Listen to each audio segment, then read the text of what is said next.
Yo, what up? Welcome to another episode of Culture Convos. This week I'll be talking to Juniper Ridge. We'll be talking about his music, his art, and what he's been up to, all of 2020 in the first quarter of 2021. We've known him for about 5 years. He's performed at plenty of Iron Root events. We've performed at a couple of his shows that he's hosted and just either curated himself or that he was the host of. So, yeah, let's get into it, and be sure to drop a like and leave us a comment.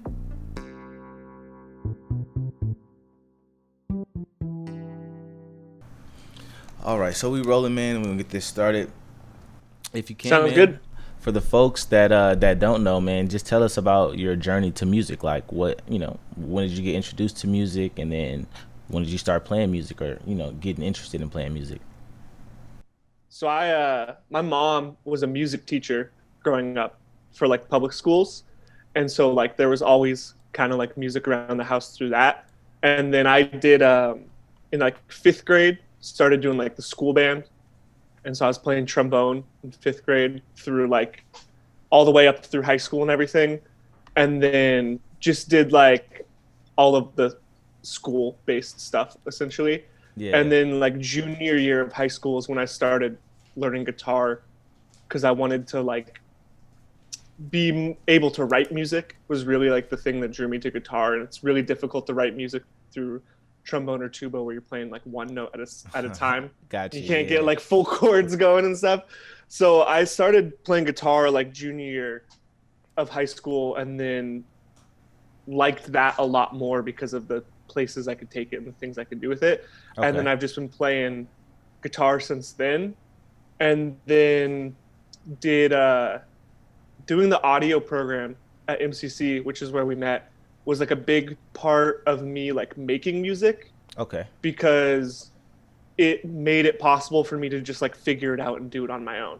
And so like you could take the time to just like, okay, I want this thing to sound this way, and then you can just like make it. And having that like ability to like record and learn the whole system on your own really opened up like songwriting for me. And a lot of like songwriting I feel like happens while I'm producing.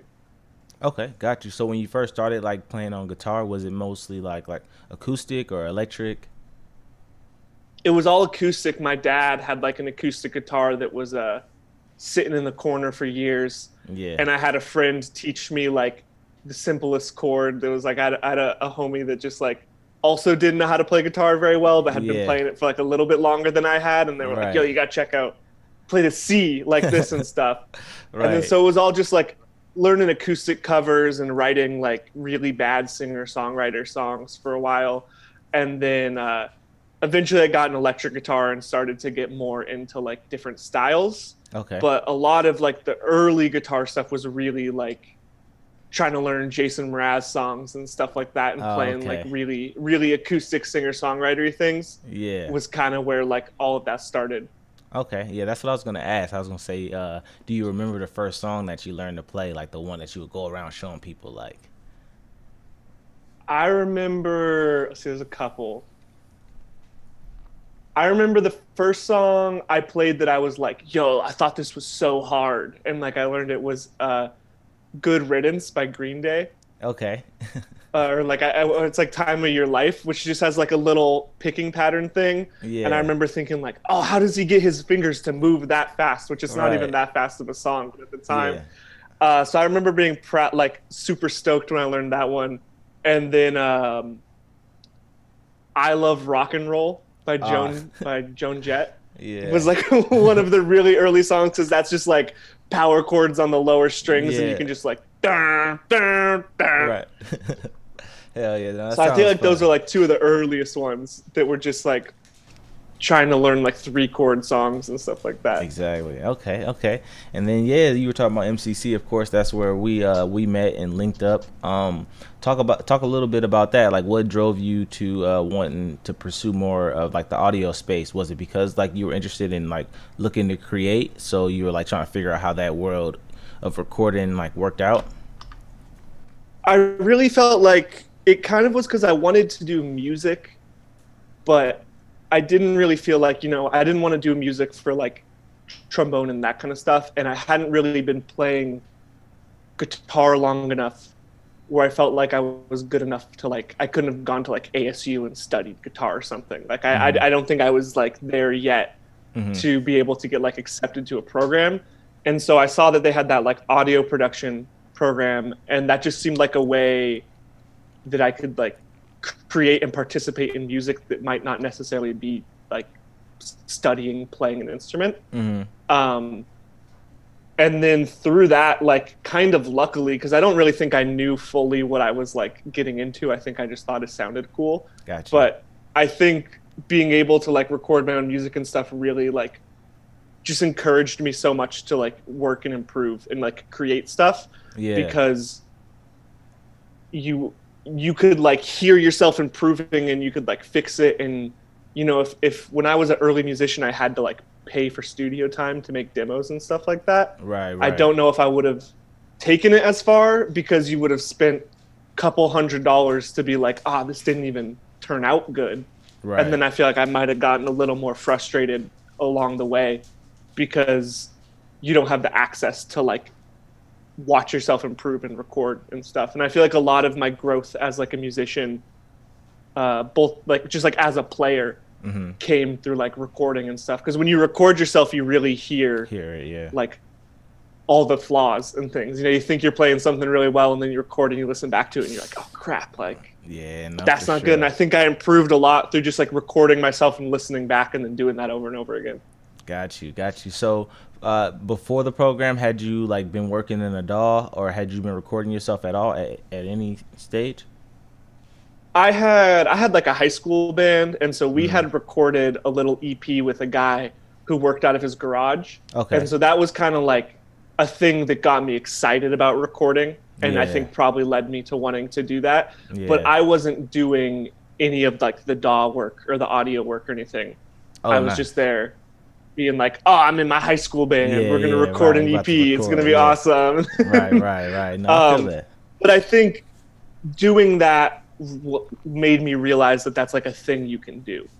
Like, you can go learn to record stuff. And even though I wasn't the guy recording the stuff in that situation, I was like, I could be.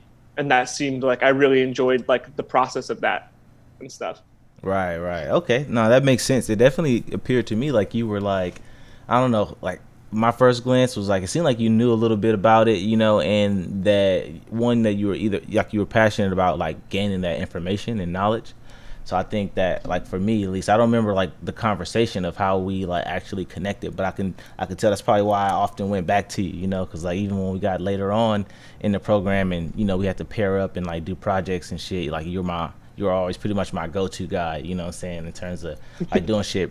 Primarily I'm a low key and like a quiet kind of guy, you know what I'm saying, but still there was something about like just, you know, your work ethic, and then just, you know, how you carried yourself just around and shit, you know, you just made yourself appear welcoming, you know what I'm saying? So it was always just, you know, dope energy whenever we connected and, you know, we're working on shit. Oh, thank you so much.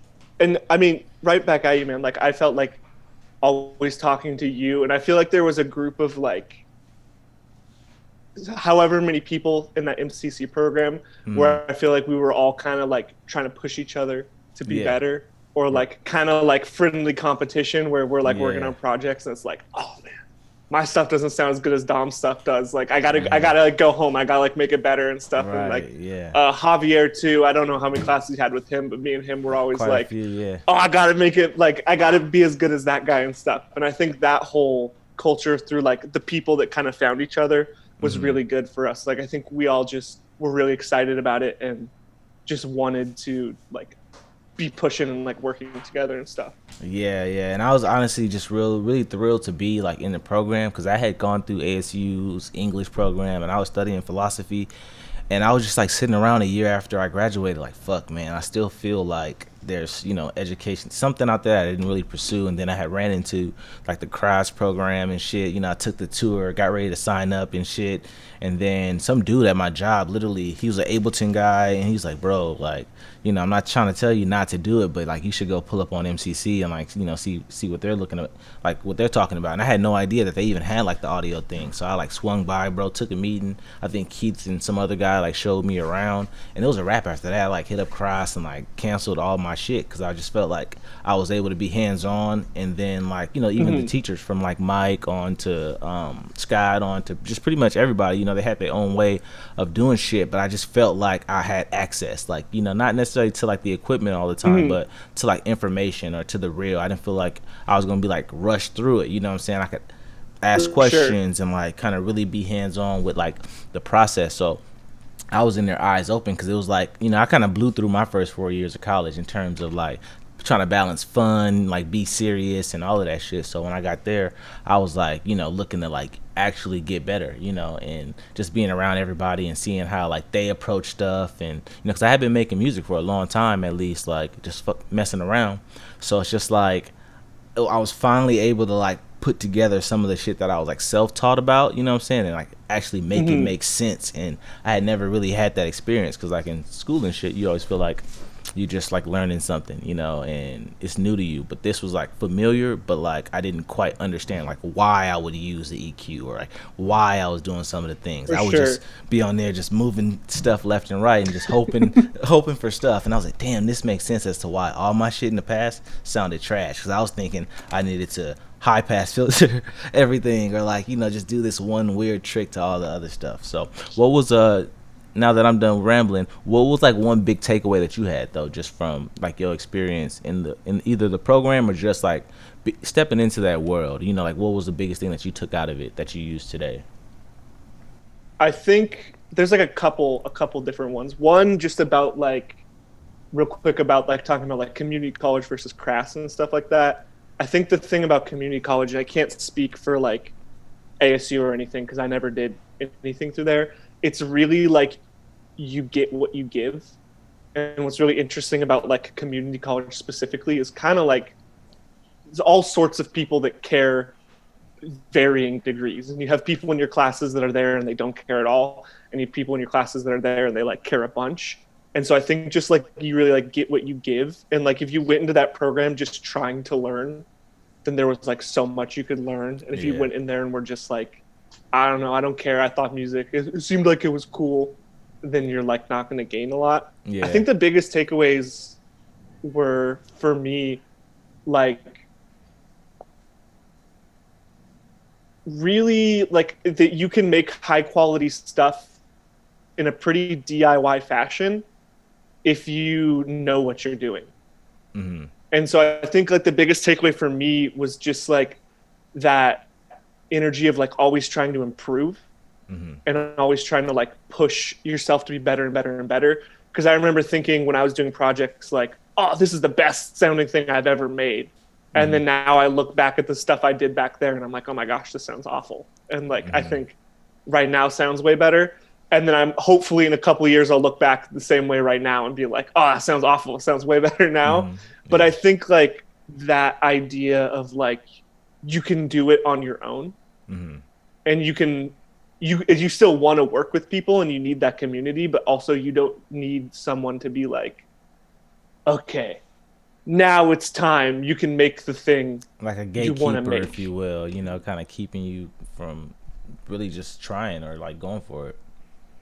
Yeah. And I think it just like opened my eyes up a lot to like how much you can do on your own with a smaller amount of supplies. I mean, there's still stuff you got to get an interface and you have to have a laptop. There's like some barrier to entry you have to be able to get to.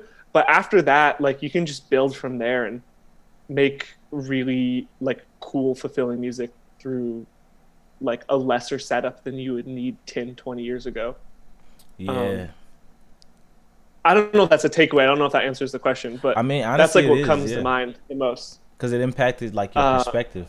So for sure. And I think the other takeaway would just be like how like it made me realize that like the audio side and like the producing side of things is like very much a craft you practice the same way that like an instrument is a craft you practice. Like, you'll notice if you don't mix for a couple weeks, you come back and you're like, like I can't get this to sound kind of how I want it to. It's the same way if you don't play an instrument for a couple of weeks, you come back and you kind of can feel it in your hands and stuff. Yeah, that's very true. That's very true. And no, I definitely think those were like huge takeaways. Especially the first one because that impacted me in kind of a similar way. Because like I always knew about doing it yourself, but I just never knew really how to do it the right way. I always just felt like there was a level of place that I could go that I just wasn't quite getting to because I didn't have the knowledge or understanding of like how to use certain things. But afterwards, it kind of just helped open my eyes a bit more to like understanding that one, you got to go through it, repetition, just like put in the reps and put in the work and like, continuously work with people so that like as you were saying in comparison to the instrument, I'm saying use that muscle and kind of, just kind of build that up. So no, those are some very good points, and I definitely share those with you. I was gonna go on to some like lighter topics, I guess, in terms of like what, not that wasn't like, not that was heavy, but yeah, but it wasn't like super fun necessarily. It's just like talking about, yeah. Yeah. So in terms of music, man, what music I guess have you been listening to lately?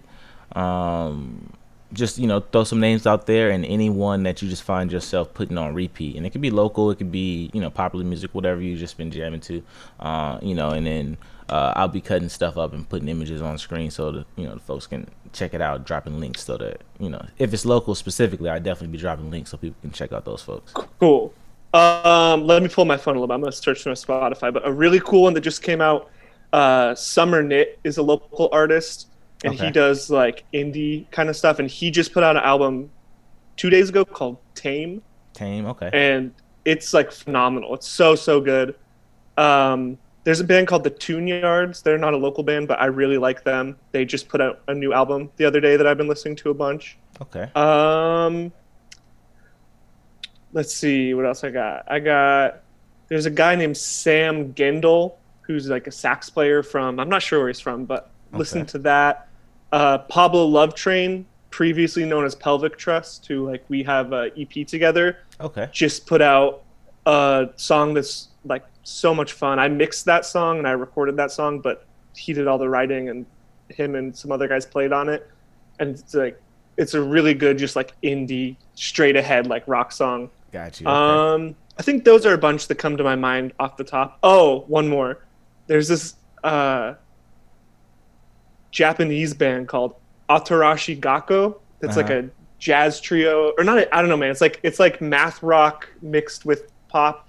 It's one of those weird albums you can't explain. Yeah. But that's been like blowing my mind. That's like one of those albums I heard for the first time, and I was like, oh, I've never heard anything like this before. Right. That makes sense. Okay, I'm gonna be sure to check some of those out, man, and give them a listen. I'm always like looking at like new music or shit to listen to, specifically like not necessarily for inspiration, but it's just always good because like I don't know, like I use Spotify. I should use it more. I hear it's a lot better for like kind of getting you interested in like shit that that's not already in your little list, whereas mostly I'll be on Apple Music and it's kind of the playlist that I built for myself. So I'm gonna start listening to a lot. Like when I ask for people's suggestions, I usually go and listen to it on my Spotify so I can keep that as like rich and random as possible because I love just getting put on to music through that like platform. Yeah, I think Spotify does a really good job of like the algorithm or whatever of like feeding you music.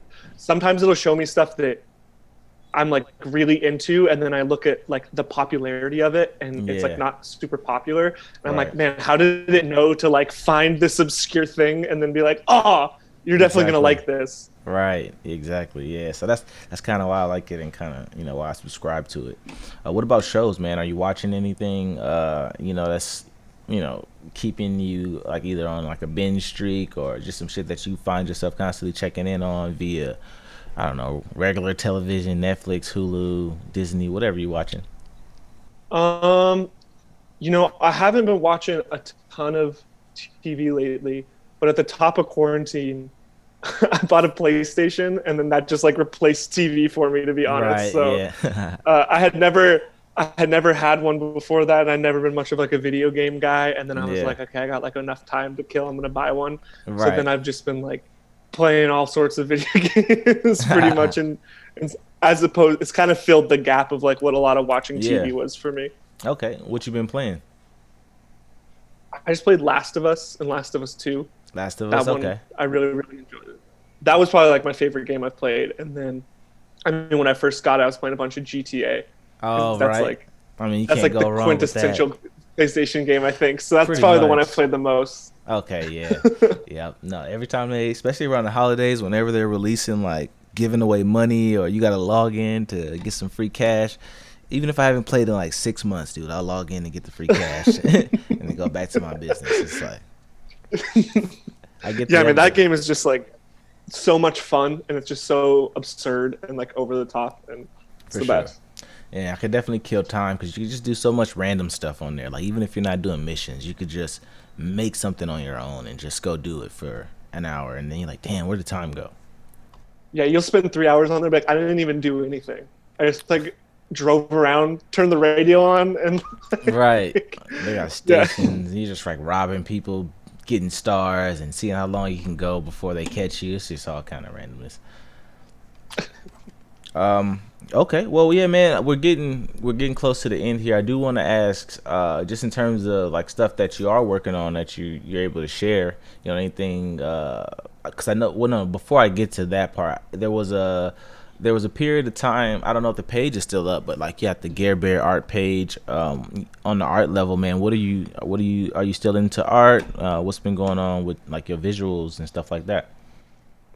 Oh yeah, man, I'm still doing visual art. I think I took down that Instagram page and just started posting all of that visual art on like my normal Instagram, Hmm. mostly because I just got tired of having multiple Instagrams and stuff like Yeah. Oh that. yeah. Trust me, man. I Um, know, dude. I've and so I was like, yeah, I don't really feel like I need this one, but I've just been doing stuff for fun. I know for a while I was trying to like do more like selling of like visual art and stuff like that. Hmm.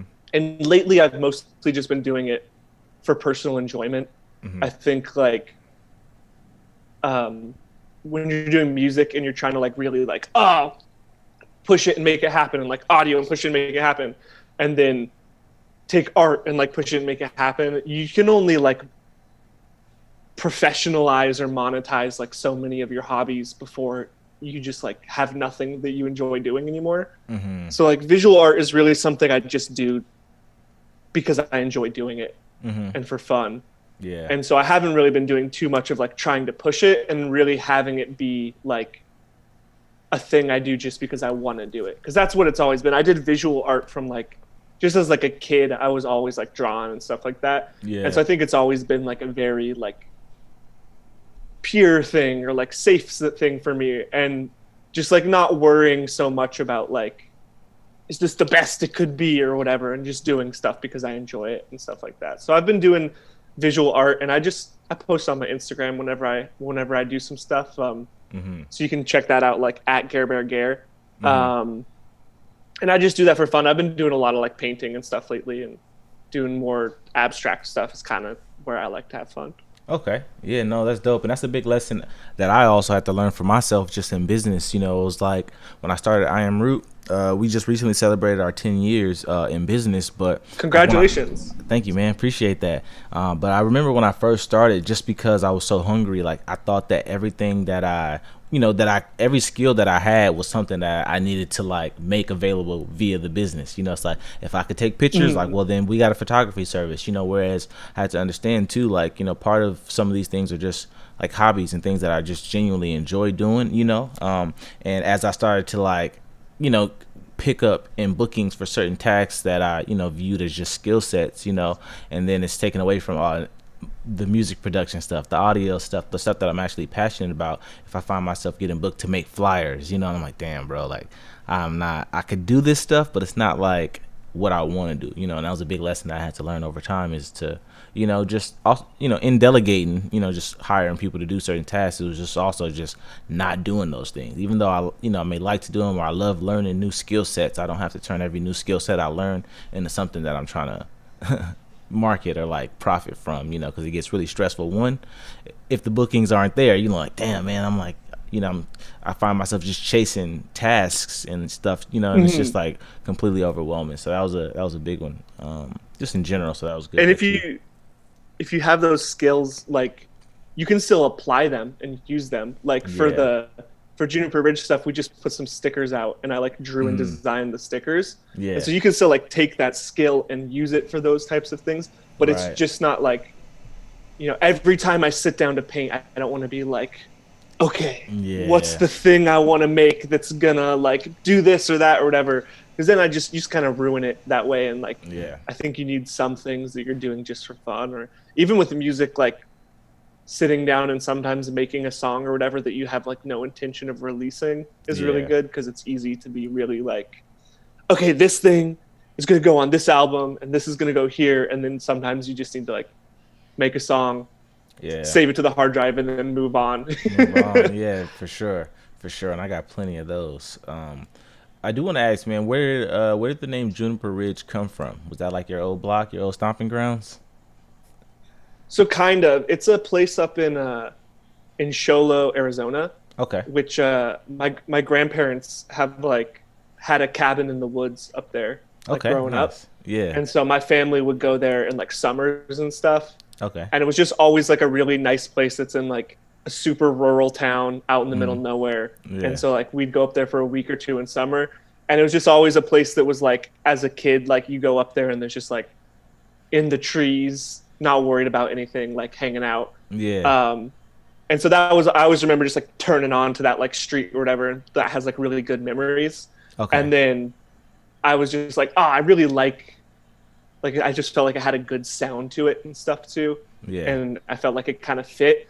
And so it had like a good meaning. And then I also just felt like it had like a good sound quality to it as far as like a name for something. Right. Right. No, I like it, man, because it sounds like one person, but it sounds like a group of people too. You know what I'm saying? And I always like names and things like that have a bit of like mystery behind it. Just like, because you're like, yo, you could just come out and it could be you, the solo, or be you and your trio, or however you got the band set up.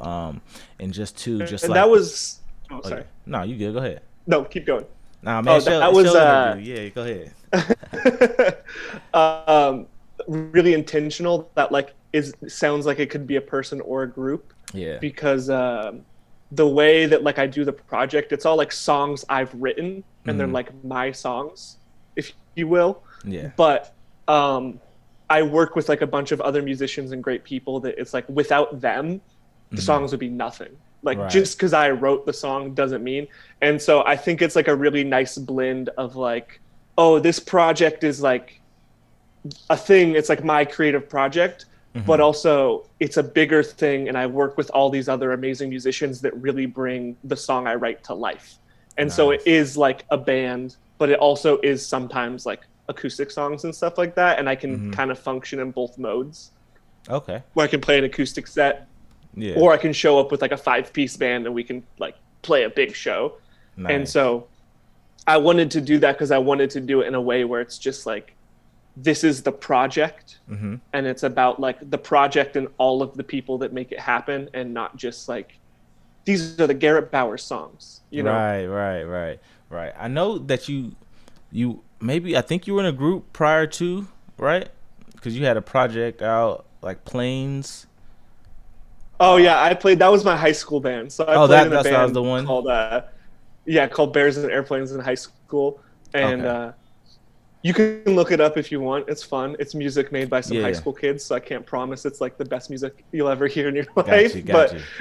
it's nice to look back at it and be like, oh man, when I was 17, when I was 18, this is what I Like thought you're was, cooking up stuff. Okay. was No, like no. the best. I was only asking because I was trying to figure out, like, all right, since you've been like making music, let's say music that you control from front to start to finish in terms of production, who have been some of the musicians you've worked with? Because I don't know if all the music that you've released has been under Juniper Ridge, or if it was like before you got the name, you dropped a couple songs. I just couldn't remember. No, most of the music I've put out that's like music I've done where it's like all stuff I've written stuff, that's all been put out under Juniper Ridge. Okay. The stuff that I put out in my band in high school was like a very like collaborative process. Like we all wrote those songs together and stuff. Got you. And When I the met Juniper you, Ridge stuff, how long had you been out of high school? 4 months. Oh shit. Okay. Okay. Got you. Yeah. So I had like just graduated high school and then like gone straight to MCC. Got you. Okay. So Got I you. had like, I think you met me on like the tail end of me doing that project. Like we all went to college and we're like, oh, Right. we'll keep it going, man. And then, Yeah. you Okay. realize that's not going to happen. Yeah. Um, Got you. I'm just old as fuck, so my high school was like 4 years before then. So, but yeah, no doubt. Okay. but yeah, the stuff I've put out that I've written is all Juniper Ridge. And Mm, then that stuff has also been like, I mean, other musicians I work with, there's like Pablo Bastidas, Ian mm-hmm. Graham, Dylan Zinner, Dean Nelson, Lee Nelson, all these people that have helped me are all like such great musicians and like they're helping so much. They're such like an integral part of the project and Mm-hmm. everything.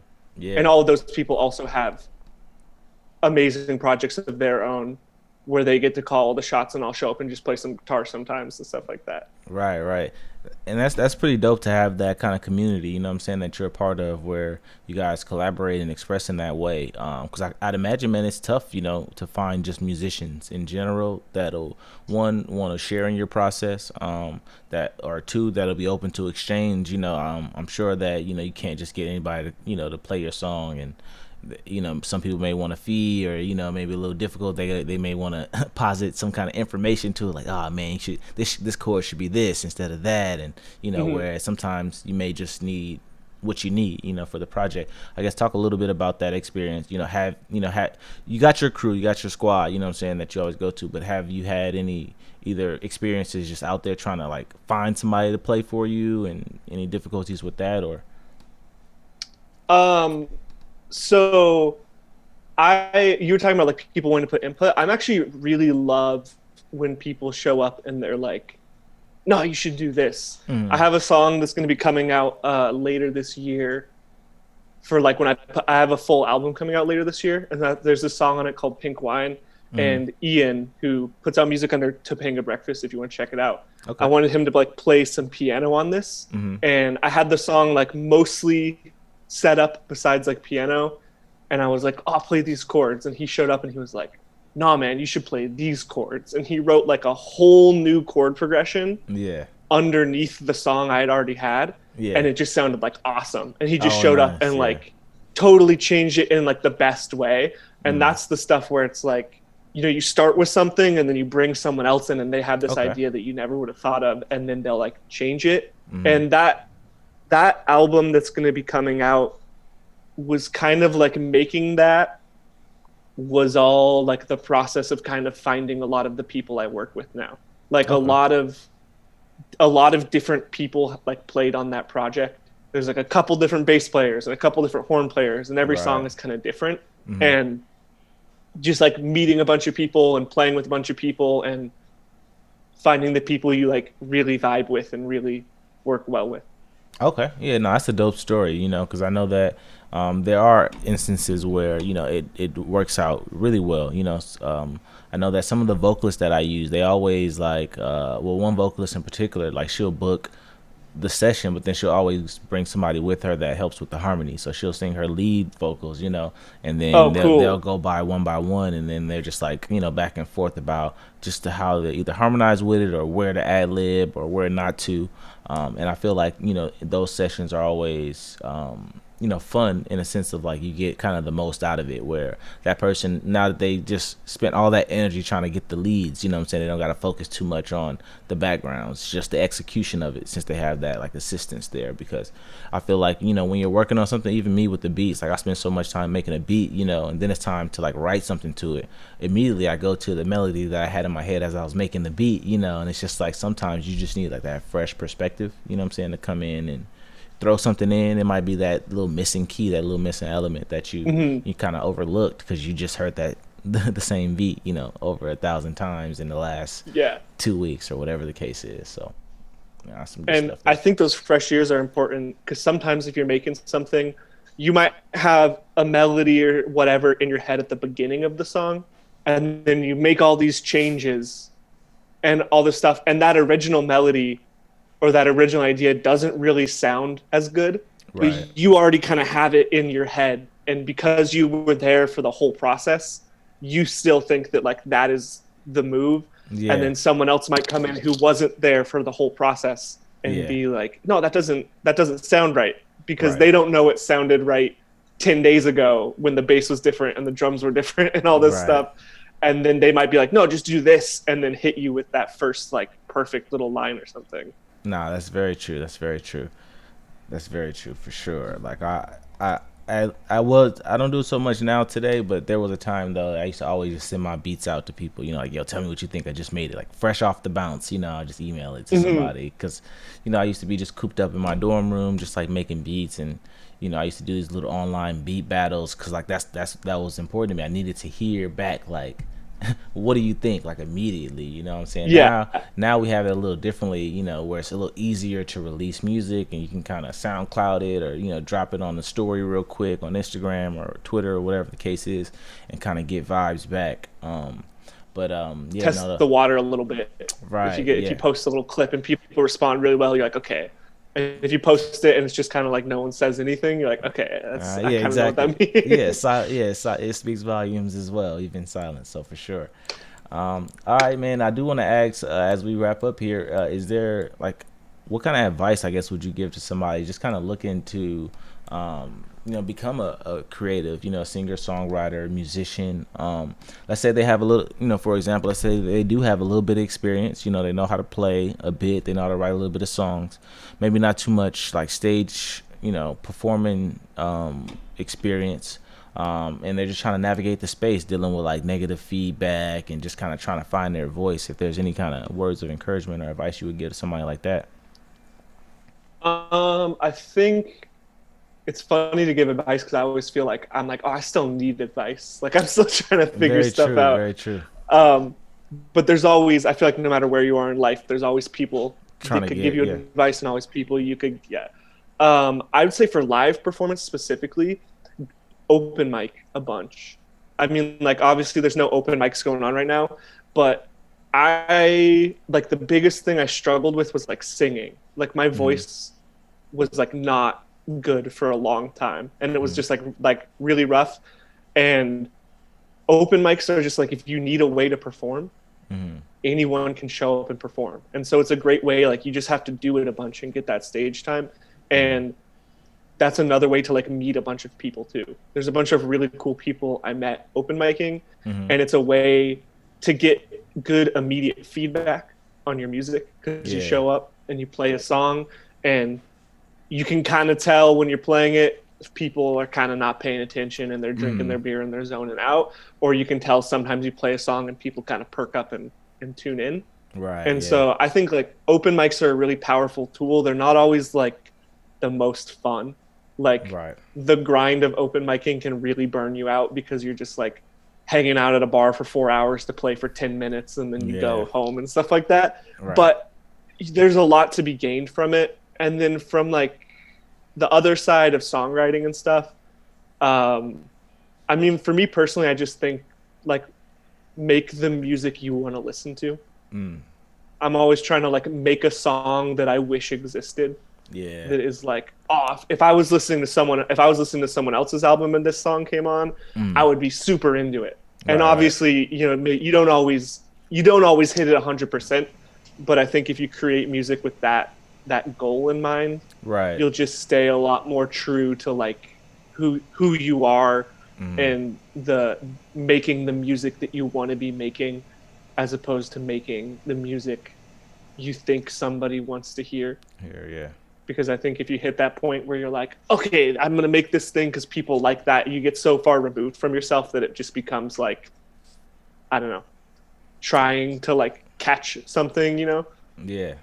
No, that's real, man. And I don't know if you noticed, but you have a dope motivational speaking voice, low key. That little riff right there, that little riff right there. It sound like you could have your YouTube channel popping, just giving motherfuckers input, But no, that's some real stuff though, TEDx.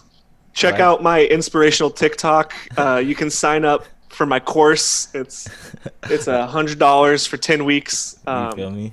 Get inspired.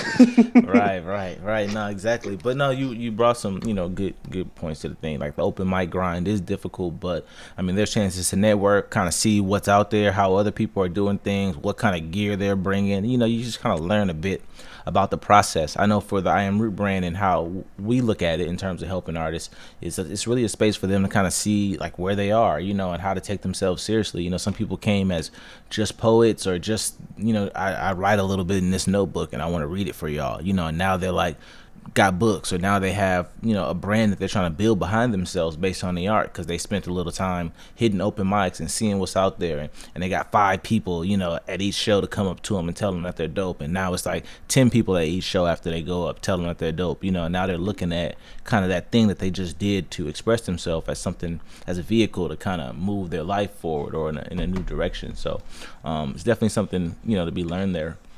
You were mentioning a little bit about your voice, your singing voice. What do you have a song of yours that is your favorite? Ooh.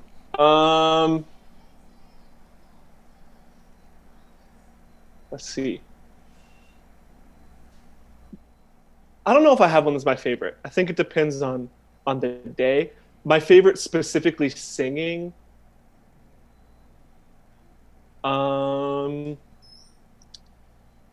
Let's say that I got one coming out next month. So let's say that one. That one? Okay. Okay. I can Yeah. tell you one that for me that I'm always like singing. It's been a couple months, but I know that every time I hear it, I often just like it's stuck in my head. Is the domino one. It's another domino. Oh, Yeah, thank you, bro. man. For sure. I sing that. I'm glad you like that stuck in one my because head. that's actually one when I was recording specifically with my voice where I was like super second guessing that song when I was making it. I feel So you. I'm actually glad that you love that one because that one's a lot more like stripped back than Yeah. some of the other music I make. The voice is a lot more exposed, so then it made me a lot more nervous about it. Oh, I got you. I got you.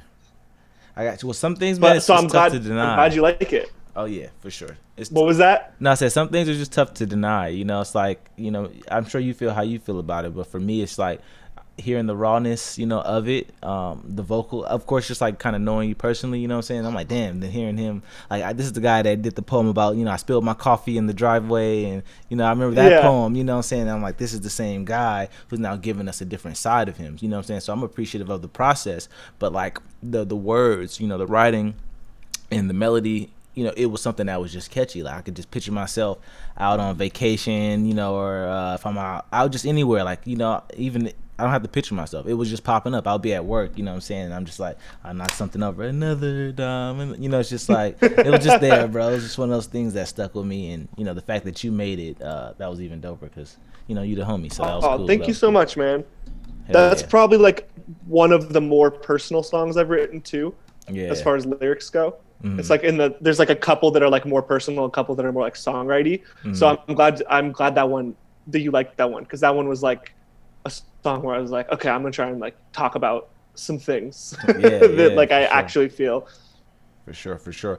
Real quick, I know I said we were rapping, but as we're kind of unpacking a little bit about that song, and I thought of that poem with the coffee and stuff like that. How has like a little real quickly, I guess, how did you get into doing poetry, and then how did doing poetry, if at all, impact like any of like your stage presence, or just like kind of getting on stage in front of people a little easier or anything like that?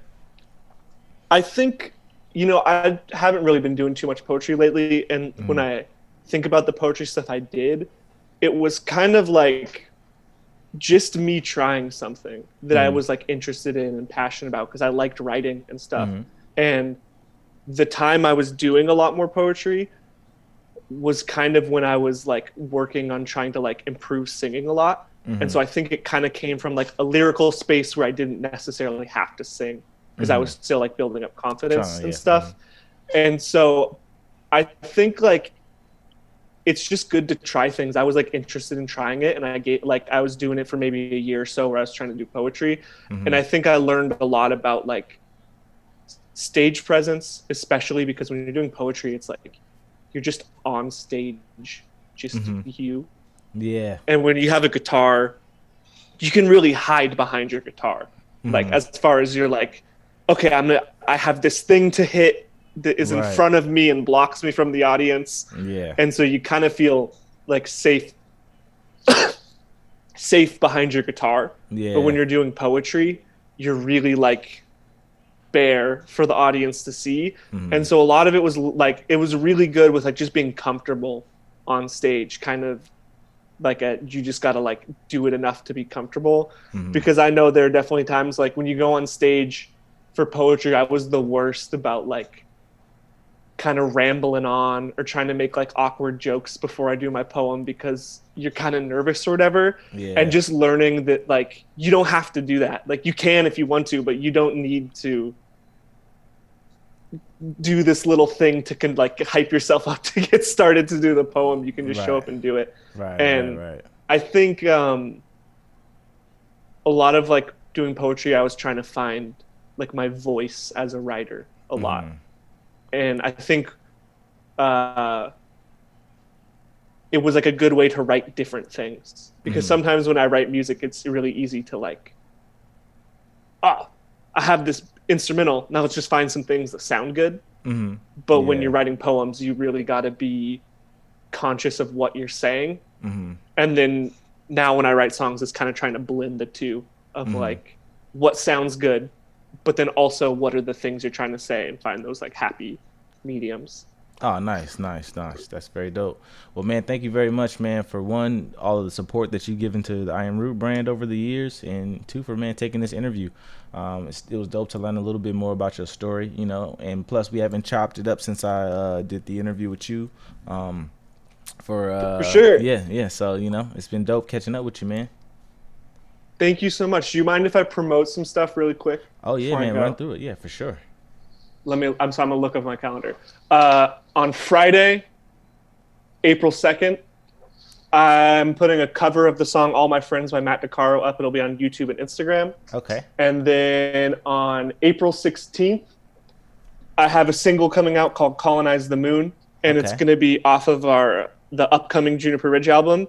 And the Juniper Ridge album is going to be out in July of this year. Oh, nice. Okay. So what's check all that stuff out. YouTube is Juniper Ridge? That? Yeah, I think it's just Juniper Ridge. Let me double check. And then Instagram is at Juniper Ridge AZ, and so is Twitter. So you can follow there as well. And I'm pretty sure the YouTube is just Juniper Ridge.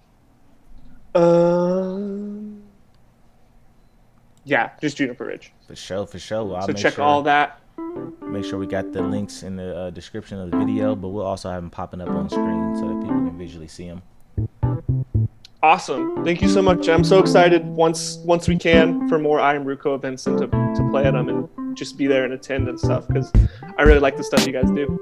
Yes, sir. Thank you very much, man. We are definitely looking forward to getting back to it, so appreciate it.